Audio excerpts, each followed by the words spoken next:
আসসালামু আলাইকুম। প্রিয় দর্শক, অন্য মঞ্চের আলাপ চাইতে আপনাদের সকলকে আমন্ত্রণ। আসসালামু আলাইকুম রহমতুল্লাহি ওবরকাতুহু। সম্মানিত দর্শক, গত 14 মাসে ডক্টর মোহাম্মদ ইউনূস সরকারের অনেক সমালোচনা করেছি এবং মাঝে মাঝে প্রশংসা করেছি অনেকগুলো বিষয়ে, কিন্তু সমালোচনার পরিমাণটা বেশি ছিল। কিন্তু আজকের এই ভিডিওতে ডক্টর মোহাম্মদ ইউনূসের একটি সিদ্ধান্ত বা তার একটি কর্ম, যেটি আমি আনন্দ পেয়েছি এবং আমার কাছে ভালো লাগছে। এটা পরিণতি ভালো হবে না মন্দ হবে ডাজ নট ম্যাটার, কিন্তু আমার ভালো লেগেছে। এই জন্য আমি ডক্টর মোহাম্মদ ইউনূসকে এবং তার সরকারকে ধন্যবাদ দিতে চাই। এর কারণ হলো এই প্রথম 100 বছরের ইতিহাসে দিল্লির বিরুদ্ধে এই বাংলায় বসে কোনো একজন মানুষ তার মেরুদণ্ড সোজা করল, দিল্লির চোখে চোখ রেখে কথা বলল এবং 14টি মাস বা 15টি মাস ধরে দিল্লির সঙ্গে টেক্কা দিয়ে এখন পর্যন্ত টিকে আছে। কাজেই তার বয়স হয়েছে, ডক্টর মোহাম্মদ ইউনূসের বয়স হয়েছে। আল্লাহ তাকে কতদিন হায়াত দেন আমি জানি না, তিনি রাষ্ট্র ক্ষমতায় কতদিন থাকেন তাও আমি জানি না। পরবর্তীতে যারা আসবেন রাষ্ট্র ক্ষমতায় তারা তার এই জিনিসগুলো স্মরণ করবেন কিনা তাও জানি না, কিন্তু একটা সময় আসবে যে হয়তো ডক্টর মোহাম্মদ ইউনূসের অনেক ব্যর্থতা আছে, অনেক সমালোচনা আছে, অনেক ত্রুটি আছে, কিন্তু তিনি এত কিছুর পরেও সর্বশক্তি নিয়ে দিল্লির বিরুদ্ধে রুখে দাঁড়িয়েছিলেন, দিল্লির চোখে চোখ রেখে কথা বলেছিলেন এবং দিল্লির সকল চেষ্টা, বাংলাদেশ বিরোধী সকল চেষ্টাকে তিনি চ্যালেঞ্জ জানিয়েছিলেন। আর 2025 সনের ডিসেম্বর মাসে এসে বিজয় দিবসের পর 16 তারিখের পর তিনি যে যুগান্তকারী সিদ্ধান্ত নিয়ে দিল্লির কর্মের একটা দাঁত ভাঙা জবাব দিয়েছিলেন, এটি বাংলাদেশের, আমি বললাম 100 বছর নয়, 1000 বছরের ইতিহাসে কেউ পারেনি। একটা সময় ঈশা খান চেষ্টা করেছিলেন, কিন্তু মানসিংহের পায়ের কাছে তলোয়ার রেখে তিনি আনুগত্য লাভের জন্য সপরিবারে দিল্লি গিয়েছিলেন। ঈশা খাঁ, মুশা খাঁ চেষ্টা করেছিলেন, পরাজিত হয়েছেন। আমাদের দেশের সিরাজউদ্দৌলা, আলিবর্দী খান, তারা দিল্লির অনুগত দাস ছিলেন। আমরা তাদেরকে নিয়ে গর্ব করি, বাংলা বিহার উড়িষ্যা নিয়ে গর্ব করি, কিন্তু তারা সবাই দিল্লির অধীন রাজকর্মচারী ছিলেন। শুরু হয়েছিল আওরঙ্গজেবের ট্রেজারার, এই বাংলা বিহার উড়িষ্যার দেওয়ান হিসেবে, প্রধান রাজস্ব কর্মকর্তা হিসেবে মুর্শিদ কুলি খান যে কর্ম শুরু করেছিলেন, এটি পরবর্তীতে আওরঙ্গজেবের পরে তিনি অন্য একটা স্বাধীনভাবে দিল্লিকে নামমাত্র ট্যাক্স দিয়ে তিনি রাজ্য পরিচালনা করতেন। তারপরে সুজাউদ্দৌলা, তারপরে সরফরাজ খান, তারপরে আলিবর্দী খান, আলিবর্দী খানের পরে যাকে বলা হয় যেটা আলিবর্দী খান, আলিবর্দী খানের পরে সিরাজউদ্দৌলা, তারপরে সিরাজউদ্দৌলার পরে মীর জাফর। তারা সবাই দিল্লির অনুগত ছিলেন, দিল্লিকে ট্যাক্স দিতেন। মীর জাফর যেটা করলেন, তিনি দুটো দিতেন, দিল্লিকেও ট্যাক্স দিতেন আর যাকে বলা হয় ইংরেজদেরকে ট্যাক্স দিতেন। আর এর মধ্যে আলিবর্দী খান যেটা করেছিল সেটা হলো তিনি দিল্লিকে ট্যাক্স দিতেন, তার সঙ্গে সঙ্গে আবার তাকে যে বর্গী হামলা হতো, সেই বর্গী হামলা, ভাস্কর পণ্ডিতের নাম শুনছে ডাকাত, বর্গী এলো দেশে, মূলত মারাঠা ডাকাতরা তারা এই বাংলাদেশে আক্রমণ চালাতো, বাংলা বিহার উড়িষ্যাতে আক্রমণ চালাতো, ঝটিকা আক্রমণ চালাতো। এর কারণ হলো তারা একটা ট্যাক্স দাবি করছিল। মারাঠার যে সরকার ছিল সেই রঘুজি, তো রঘুজি আলিবর্দী খানের নিকট একটা ট্যাক্স দাবি করেছিল। আলিবর্দী খান সেটা দিতে রাজি না হওয়ার কারণে তিনি তার যে সৈন্যবাহিনী ভাস্কর পণ্ডিতের নেতৃত্বে পাঠিয়ে গেরিলা আক্রমণ চালাতেন, এবং ওই আক্রমণ ছিল এতটা জঘন্য যে ওটা ইতিহাসে বর্গীদের আক্রমণ হিসেবে অভিহিত। 5 বার আলিবর্দী খানকে যুদ্ধ করতে হয়েছে এবং একটা যুদ্ধে মারাঠাদের সেনাপতি ভাস্কর পণ্ডিত মারা যায়, কিন্তু তারপরেও আলিবর্দী খান পেরে ওঠেনি। ফলে আলিবর্দী খান শেষের দিকে রঘুজিকে নিয়মিত কর দিবেন, সৌথা বলা হতো সেটাকে, সেই কথা বলে তিনি সেই যুদ্ধটা এড়িয়েছিলেন। এই হলো বাংলার ইতিহাস। তারপরে অন্যান্য জমানাতে আপনারা তো সবাই জানেন দিল্লির দাসত্ব কখনো মুক্ত হতে পারেনি। তো সেই দিক থেকে আমি যতটুকু জানি যে এইরকম 15 মাস এই বর্তমান যুগে দিল্লির বিরুদ্ধে গিয়ে দাঁড়িয়ে থাকাটা চারটিখানি কথা নয়। এই সময়টার মধ্যে আমাদের সীমান্ত বহুবার বন্ধ হয়েছে। এই সময়টার মধ্যে ভারত আমাদের সীমান্তে সৈন্য সমাবেশ করেছে। এই সময়ের মধ্যে ভারত আজকে সার্জিক্যাল স্ট্রাইক চালাবে, প্যারাশুট দিয়ে বাংলাদেশে সৈন্য পাঠাবে, এই মুহূর্তে আততায়ী পাঠিয়ে শেষ করে দেবে, বিমান পাঠাবে, যুদ্ধ পাঠাবে, 1 মিনিটের মধ্যে ডক্টর মোহাম্মদ ইউনূসের গলা টিপে মেরে ফেলবে, এই ধরনের অপপ্রচার ভারতীয় মিডিয়াগুলো পাগলের মতো করেছে। কিন্তু এই বৃদ্ধ মানুষটিকে টলানো যায়নি। সে তার যে সিদ্ধান্ত, সেই সিদ্ধান্তে সে অটল থেকেছে। সে বিকল্প চীনে গেছে, চীনে চিকিৎসার একটা উইন্ডো তৈরি করার চেষ্টা করেছে। চীনের একটি হাসপাতাল একেবারে ভারতের নাকের ডগায়, সেই লালমনিরহাটে একটি চীনা হাসপাতাল, মূলত এটা সামরিক স্থাপনা হবে, সেখানে একটা বিমানবন্দর হবে, সেটা তৈরি করার জন্য তিনি সিদ্ধান্ত নিয়ে ফেলেছেন। তিস্তা প্রকল্পের ব্যাপারে সিদ্ধান্ত নিয়ে ফেলেছেন। পাকিস্তানের সঙ্গে বলতে গেলে দহরম মহরম সম্পর্ক শুরু করে দিয়েছেন, ইত্যাদি আর অনেক কিছু।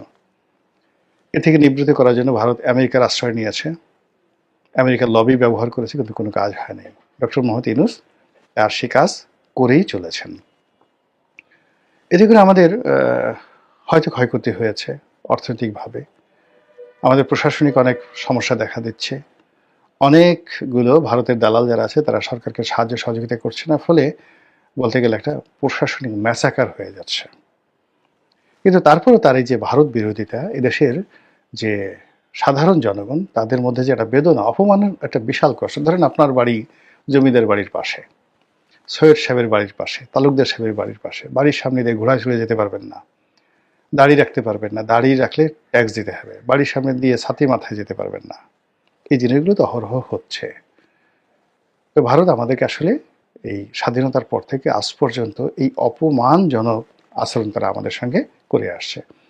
যখন আমাদের দরকার, আমাদের নেতা নেত্রীদেরকে তারা ডাকবে, আমাদের সেনাবাহিনীর প্রধানকে ডাকবে, ডেকে নিয়ে তারা 111 করে ফেলবে, তারপর তাদেরকে ঘোড়া উপহার দেবে। মঈনুদ্দিনকে এমন ঘোড়া উপহার দিচ্ছে, মঈনুদ্দিনের যে উচ্চতা ছিল, তিনি সম্ভবত 5 ফিট 4 ইঞ্চি ছিলেন, ঘোড়ার উচ্চতা 6 ফিট, এরকম ঘোড়া তাকে দিয়ে দিয়েছে, 8টা ঘোড়া দিয়ে দিল। এই কাজগুলো ভারত করেছে। আবার যখন প্রয়োজন ফুরিয়ে গেছে, মুহূর্তের মধ্যে একেবারে পশ্চাৎ দেশে লাথি দিয়ে দালালদেরকে তাড়িয়ে দিয়েছে। এই প্রথম ভারত শেখ হাসিনাকে আশ্রয় দেওয়ার মাধ্যমে এই কৃতজ্ঞতা প্রকাশ করেছে ভারতের ইতিহাসে। This is the first time. কিন্তু এর বাইরে ভারত কখনো, এমনকি তারা বঙ্গবন্ধুকেও রক্ষা করতে আসেনি। তারা জিয়াউর রহমান সাহেবকে ক্ষমতাচ্যুত করেছে, তারা এরশাদের পুনর্বাসনের চেষ্টা করেছে, কিন্তু এরশাদকে জেল থেকে বাঁচাতে পারেনি। এইরকম আর কি ভারত। তো সেই ভারত গত 15 মাস ধরে তাদের যত মেশিনারিজগুলো রয়েছে, তাদের প্রোপাগান্ডা মেশিন, তাদের ফাইন্যান্সিয়াল ইনস্ট্রুমেন্ট, তাদের ট্রেড অ্যান্ড কমার্স, তাদের ভিসা নীতি থেকে শুরু করে আর অনেক কিছু, সব কিছু ডক্টর মোহাম্মদ ইউনূসের বিরুদ্ধে ব্যবহার করেছে। এরপর বাংলাদেশের মধ্যে নানা রকম মব তৈরি করা থেকে শুরু করে অনাথ সৃষ্টি তৈরি করা, এগুলো তো আমরা স্পষ্ট বুঝতে পারি যে এগুলো ভারতের কর্মকাণ্ড। এবং এখানে ভারতের যে সকল পত্রপত্রিকা রয়েছে, সাংবাদিক রয়েছে, তাদের মাধ্যমে নানা রকম প্রচার চালিয়ে এই ডক্টর মোহাম্মদ ইউনূসকে বিপর্যস্ত করার চেষ্টা করেছে। এবং সর্বশেষ দেখা গেল যে তারাই হয়তো, আই ডোন্ট নো, ভারতীয় দূতাবাসে যে সকল ছেলেরা গিয়েছে মব করার জন্য, এর সঙ্গে ভারতের সংযোগ আছে কিনা একমাত্র ভারতই জানে, কিন্তু এরপর তারা ভারতের ভিসা বন্ধ করে দিয়েছে।